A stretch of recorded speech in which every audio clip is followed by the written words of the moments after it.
শেখ হাসিনা ভয়ঙ্কর রূপে বাংলাদেশে ফিরে আসবে। শেখ হাসিনা এবং ছাত্রলীগ ফিরছে। এছাড়া শেখ হাসিনা ফিরবে এমন আশাবাদের ভয় কাঁপছে বাংলাদেশের সেনা প্রধান এবং ইউনূস গভর্নমেন্ট, যার জন্য এদিকে আজ রাতেই দেশে ফিরবে শেখ হাসিনা। আগামীকাল 16। আসসালামু আলাইকুম দর্শক, প্রধানমন্ত্রী শেখ হাসিনা আজকে রাতের মধ্যে বাংলাদেশে ফিরবে এবং কাল সোমবার আপনারা অনেকেই জানেন যে 16ই ডিসেম্বর পালন শেখ হাসিনার ছাড়া করবে না। দর্শক শ্রোতা, এরকম ভিডিও সোশ্যাল মিডিয়ায় ভাইরাল হচ্ছে। দর্শক, আমি জানি না কতটুকু সত্য মিথ্যা। আজকের যে নিউজটা আপনারা ধৈর্য সহকারে দেখবেন, দেখার পরে এই চ্যানেলটা সাবস্ক্রাইব করে রাখবেন নিত্য নতুন আপডেট ভিডিও পাওয়ার জন্য। দর্শক চলুন দেখা যাক। বাংলাদেশ আওয়ামী লীগ, যুবলীগ, ছাত্রলীগ এই নামগুলোর সাথে একটা ভয় কানেক্টেড আছে। সরকার পতনের পর আওয়ামী লীগের নেতাকর্মীরা পোতাই গেছে, আওয়ামী লীগের নেতাকর্মীরা আর রাজপথে নামবে না, এমন কিছু করবে না, এরকম চিন্তায় যখন অনেকে আছেন, তবে সরকার কিছুটা টেনশনে আছেন। 5 আগস্ট ক্ষমতাচ্যুত হলেও দিন যত বাড়াচ্ছে শেখ হাসিনার জনপ্রিয়তা তত আকাশচুম্বী হচ্ছে।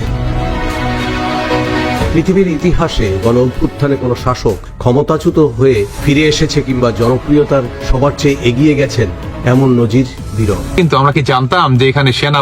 দেখেন, ঘটনাটা আমার কাছে দুই রকম রেজাল্ট আসছে।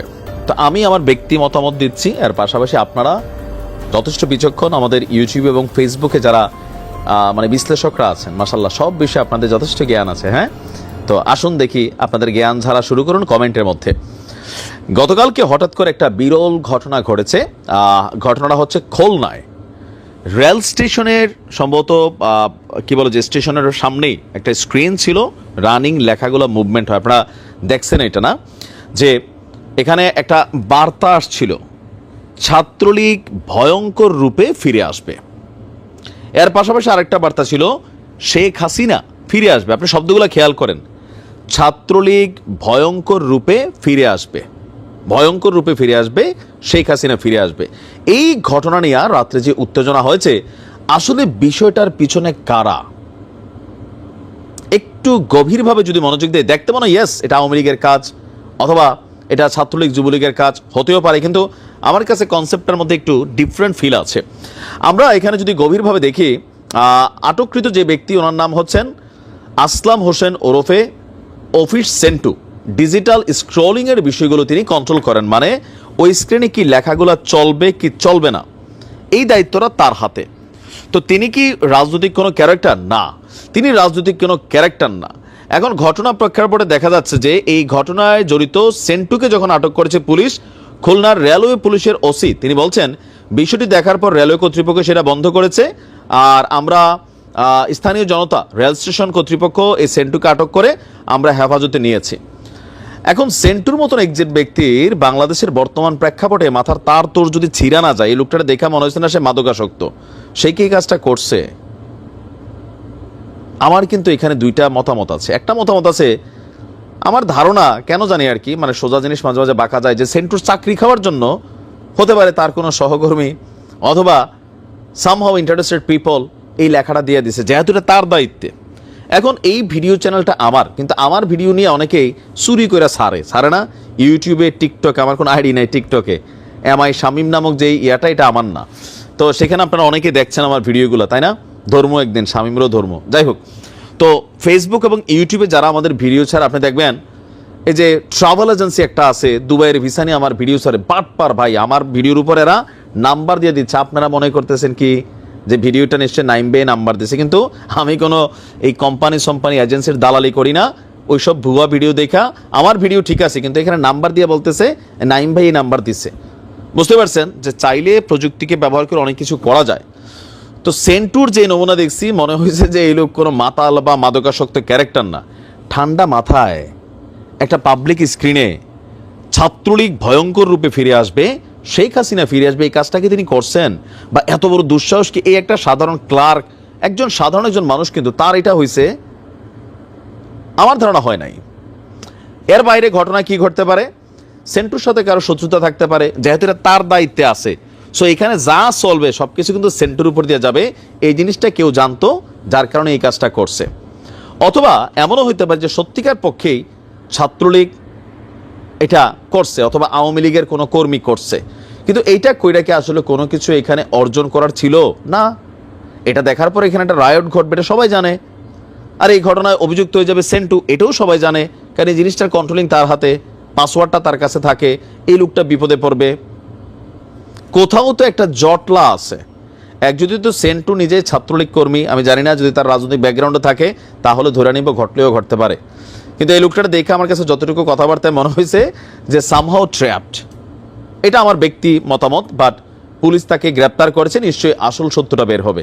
কারণ আমার কাছে মনে হয় না যে আওয়ামী লীগ এটা করছে তারপরে আবার আওয়ামী লীগ অনেক সময় কল্পনার বাহিরেও কাজ করে, ঘটনা ঘটাই দেয়, মধ্যরাতে এই ঘটনা ঘটাইতেও পারে, যে একটু জানান দিলাম, দেখাই দিলাম, টুস করে ঢুকে যেতে পারি, তো মানুষের মধ্যে একটু উৎকণ্ঠা উদ্বেগ তৈরি হলো, এটাও হইতে পারে।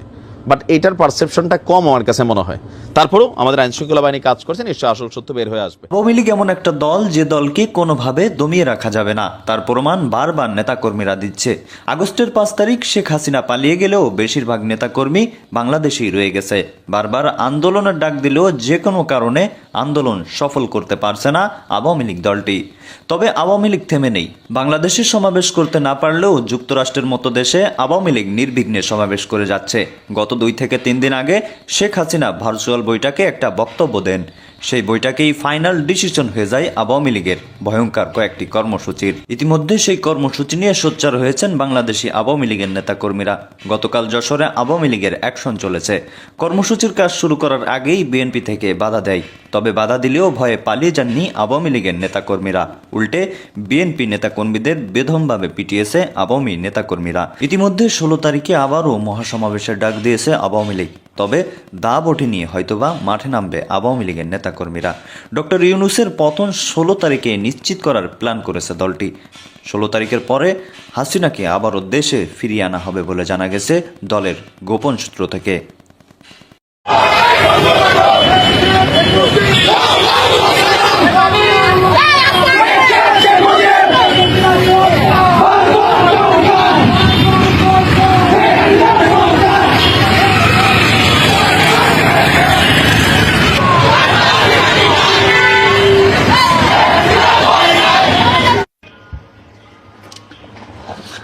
আসসালামু আলাইকুম। পৃথিবীর যে যে প্রান্ত থেকেই দেখছেন সবাইকে সালাম ও শুভেচ্ছা জানাচ্ছি। আসসালামু আলাইকুম।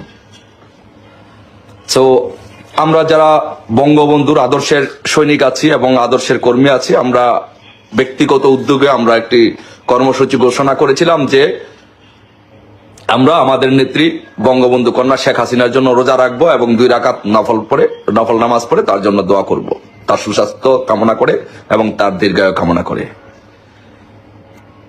এটি একটি অভাবনীয় সাড়া ফেলেছে যে আপনি দেখবেন যে পৃথিবীতে, এই তামাম দুনিয়াতে, এই গোটা বিশ্বে একমাত্র প্রধানমন্ত্রী এবং একমাত্র একটি দেশের নেত্রী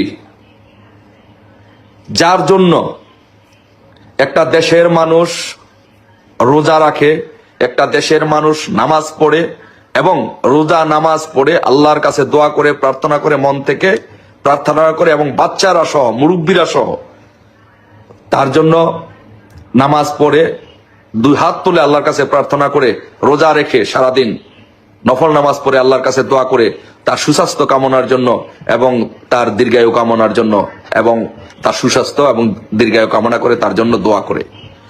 এই যে একটা দলের নেতার প্রতি আনুগত্য, ভালোবাসা, ত্যাগ, এই বিরল এমন একটি দৃষ্টান্ত পৃথিবীর ইতিহাসে আপনি যদি খোঁজেন, মার্কিন যুক্তরাষ্ট্র সহ পৃথিবীর কোন তামাম দুনিয়ার ইতিহাসে আপনি এমন একটি ঘটনা দেখাতে পারবেন না যে যেখানে তার নেত্রীর জন্য, একটা দলের নেত্রীর জন্য, একটা দেশের প্রধানমন্ত্রীর জন্য সেই দেশের জনগণ রোজা রাখে, নামাজ পড়ে এবং দোয়া করে। এটা একমাত্র বাংলাদেশের প্রধানমন্ত্রী, আওয়ামী লীগ সভানেত্রী বঙ্গবন্ধু কন্যা জননেত্রী শেখ হাসিনা জন্য বাংলাদেশের মানুষ এই কাজটি করে। এবং একজন বঙ্গবন্ধুর সৈনিক হিসাবে, একজন শেখ হাসিনার একজন ক্ষুদ্র কর্মী হিসাবে যারা সারা বাংলাদেশে সহ বিশ্বের বিভিন্ন দেশে যারা রোজা রেখেছেন এবং নামাজ পড়েছেন, সবার কাছে আমি কৃতজ্ঞতা পোষণ করছি এবং সবাইকে আমি সালাম জানাচ্ছি এবং আমরা সবার জন্য দোয়া করছি যে আপনারা যে এই 2024 সালে এসে এরকম একটি ক্রান্তিকালে আপনারা মাননীয় প্রধানমন্ত্রী বঙ্গবন্ধু কন্যা শেখ হাসিনার জন্য যেই ত্যাগ, যেই ভালোবাসা, যে আবেগ, যে অনুভূতি দেখিয়েছেন, এটি পৃথিবীর ইতিহাসে আর কোথাও নেই। গিনেস বুকে এটি লিখে রাখা উচিত। পৃথিবীর ইতিহাসে এটি একটি ইতিহাস যে বাংলাদেশের মানুষ তার নেত্রীর জন্য, তার প্রধানমন্ত্রীর জন্য মানুষ নামাজ পড়ে, তার জন্য দোয়া করে, তার জন্য রোজা রাখে। কেন এই বিরল দৃষ্টান্ত? কেন এই মানুষ এত পাগল? বিকজ আপনারা যদি দেখেন যে বাংলাদেশের ইতিহাসে বাংলাদেশের স্থপতি জাতির জনক বঙ্গবন্ধু শেখ মুজিবুর রহমান এই দেশটাকে স্বাধীন করার জন্য তার জীবন উৎসর্গ করেছিলেন। তার জীবনের অধিকাংশ, যৌবনের অধিকাংশ সময় তিনি জেলে কাটিয়েছেন। তারই ধারাবাহিকতায় তার মেয়ে বঙ্গবন্ধু কন্যা শেখ হাসিনাও বিভিন্ন সময় দেশের গণতন্ত্র উদ্ধারে, দেশের মানুষের সেবা করতে গিয়ে, গণতন্ত্র উদ্ধার করতে গিয়ে, গণতন্ত্র পুনঃপ্রতিষ্ঠা করতে গিয়ে বিভিন্ন সময় ত্যাগ তিতিক্ষা সহ্য করেছেন। সেই তারই একটি ধারাবাহিক ফল হচ্ছে 2024 সালে একটি জঙ্গিবাদী সন্ত্রাসী গোষ্ঠী ষড়যন্ত্রের মাধ্যমে, দেশি বিদেশি ষড়যন্ত্রের মাধ্যমে আমাদের বাংলাদেশের একটি নির্বাচিত প্রধানমন্ত্রীকে উৎখাত করেছেন, প্রধানমন্ত্রীকে তার দায়িত্ব থেকে সরিয়ে দিয়েছেন। তারপরেও ষড়যন্ত্রকারীরা, সন্ত্রাসীরা দেশ ধ্বংস করেছেন, দেশের প্রধানমন্ত্রীকে সরিয়ে দিয়েছেন। কিন্তু দেশের মানুষ, আজকে দেশের মানুষ সারা বাংলাদেশে বঙ্গবন্ধু কন্যা শেখ হাসিনার জন্য রোজা রেখে, নামাজ পড়ে এটি প্রমাণ করে দিয়েছে যে বাংলাদেশের রাজনীতিতে, বাংলাদেশের উন্নয়ন এবং অগ্রগতির জন্য, বাংলাদেশের জন্য শেখ হাসিনার বিকল্প আর কেউ নেই। শেখ হাসিনার বিকল্প একমাত্র শেখ হাসিনা। তাই যারা রোজা রেখেছেন, নামাজ পড়েছেন, সবার প্রতি কৃতজ্ঞতা প্রকাশ করছি। আর যাদের কাছে এই সংবাদটুকু পৌঁছে না, অনেকের কাছে পৌঁছে না বা অনেকেই সেই সংবাদটুকু পান নাই, যেহেতু আমাদের নিউজগুলো, বাংলাদেশের নিউজ চ্যানেলগুলো একরকম জবরদখল করে অস্ত্রের মুখে। মিলার ভাষায় একটা কথা আছে, মানে মুসলিম ভাইয়ের বই মাঝে মাঝে বলে আর কি, কারণ জয়কালে ক্ষয় নাই, জয়কালে কি নাই, ক্ষয় নাই। আপনি যা করবেন আপনার হাত দিয়ে মনে হবে সবই হয়ে যাচ্ছে। সামহাও প্রকৃতিও তাকে সহায়তা করে, কারণ ডেস্টিনি পর্যন্ত তাকে যেতে হবে। আবার মরণকালে, মানে যখন আপনার পতনের টাইম হয়ে যাবে, পতনকালে রক্ষাও নাই। পতন হয়েছে বাংলাদেশ আওয়ামী লীগের দীর্ঘ 16 বছরের শাসন, নানান পজিটিভ অ্যাক্টিভিটিস, নেগেটিভ অ্যাক্টিভিটিস সবকিছু মিলিয়ে সরকারের প্রতি মানুষের বিরক্তি ছিল, যার কারণে একটা অভ্যুত্থান হয়ে গেছে। আর সেই অভ্যুত্থানের পর একের পর এক যে ঘটনাগুলো ঘটছে, নিশ্চয়ই ওপার বাংলায় বসে কি বলা যায়, বাংলাদেশ আওয়ামী লীগের সভানেত্রী শেখ হাসিনা তিনি দেখছেন আর ভাবছেন, আর যদি ওবায়দুল কাদের থাকে আশেপাশে জিজ্ঞেস করছেন কি হচ্ছে এসব, এরা কারা? ওবায়দুল কাদের ডায়লগ ছিল। যাই হোক, 1 2 3 4 5 6, তারপরে কি 7 8 9 এর পরে 10 11 12 এর পরে ভাই সংখ্যা কেন গণতেছেন, গণতে থাকেন। 14 15 16 17 বছর পর গোপালগঞ্জে ঘটেছে এক বিরল ঘটনা। 17টা বছর গোপালগঞ্জে একটা কর্মকাণ্ড হয়নি। সেটা হচ্ছে কি, বিএনপি তাদের রাজনীতি ওইভাবে করতে পারেনি, বিএনপির যে কার্যালয় ছিল সেটা তারা খুলতে পারেনি। 17 বছর পর শেখ হাসিনার হার্ট গোপালগঞ্জে জেলা বিএনপির কার্যালয় গতকালকে উদ্বোধন করা হয়েছে। সকালে শহরের গেটপাড়ায় একটি অফিসের উদ্বোধন করেন গোপালগঞ্জ জেলা বিএনপির সাবেক সভাপতি সিরাজুল ইসলাম সিরাজ। শুধুমাত্র গোপালগঞ্জের নমুনা না, বাংলাদেশের অনেক জায়গায় কিন্তু আসলে বিএনপি জামাতের কার্যালয় তো পুরো তালা মারাই ছিল। এখন একই অবস্থা, আওয়ামী লীগের কেন্দ্রীয় কার্যালয় থেকে শুরু করে গ্রামে বিভিন্ন পর্যায়ে অনেক জায়গায় অফিসগুলো ভাঙা ফেলা হয়েছে, আবার অনেক জায়গায় অফিস আছে কিন্তু সেখানে মানুষ নাই। তো একই দৃশ্য এখন আমরা বিএনপির দেখছি যে তারা আবার ফর্মে ফিরে আসছে। জেলা কার্যালয়ে উদ্বোধন উপলক্ষে সংক্ষিপ্ত সভা অনুষ্ঠিত হয়। এতে কেন্দ্রীয় ওলামা দল নেতা ওমর ফারুক, বিএনপি নেতা আজিজুর রহমান বেনো, এখানে বিভিন্ন বক্তারা আপনার বক্তব্য দিয়েছেন। অনুষ্ঠানে তিনি বলছেন, 17 বছরের শাসনামলে গোপালগঞ্জে বিএনপির কোনো অফিস রাখা সম্ভব হয়নি, কারণ এটা শেখ হাসিনার ঘাঁটি ছিল কোথাও না কোথাও, তাই না? আইন শৃঙ্খলা বাহিনী দিয়ে স্থানীয় বিএনপি নেতাকর্মীদের হয়রানি এবং নির্যাতন করা হয়েছে। এই অফিস উদ্বোধনের মাধ্যমে গোপালগঞ্জে বিএনপির দলীয় কর্মকাণ্ড আবারও বেগবান করা হবে। পরে বিএনপির 31 দফা দাবি সংবলিত লিফলেট বিতরণ করেছেন নেতাকর্মীরা। এখন এই ঘটনাটার যখন আমরা ফেসবুকে দেখলাম, তখন বলা হলো যে শেখ হাসিনার ঘাঁটি গুড়িয়ে দেওয়া হয়েছে, বা শেখ হাসিনার যেটা আস্তানা সেখানে নতুন করে বিএনপির চারা ফুটছে। তবে নতুন না, পুরানি ছিল কোথাও না কোথাও, এটা বাংলাদেশের একটা কমন ফ্যাক্ট। এখন যেমন ধরেন কোনো জায়গায় আওয়ামী লীগের অফিসগুলো বিএনপি দখল করে নিছে, ওই যে একটু বললাম ভাঙচুর করে ফেলছে, অফিসে মানুষ বসতে পারে না। আবার উপজেলা পরিষদ চেয়ারম্যান অফিসগুলো তো যারা আছে, আওয়ামী লীগের চেয়ারম্যান ছিল, তারাও যাইতে পারে না। গতকালকে তো নিউজ দিয়েছিলাম, কিছু কিছু জায়গায় যারা শক্তিশালী হয়তো সেখানে ভূমিকা রাখছে। এখন এই যে রাজনীতির দৃশ্যপট পরিবর্তন, এখান থেকে আমরা কবে বের হয়ে আসবো? এই কারণে বলছি এই কথাটা, আওয়ামী লীগ 17 বছর ধরে বিএনপি বা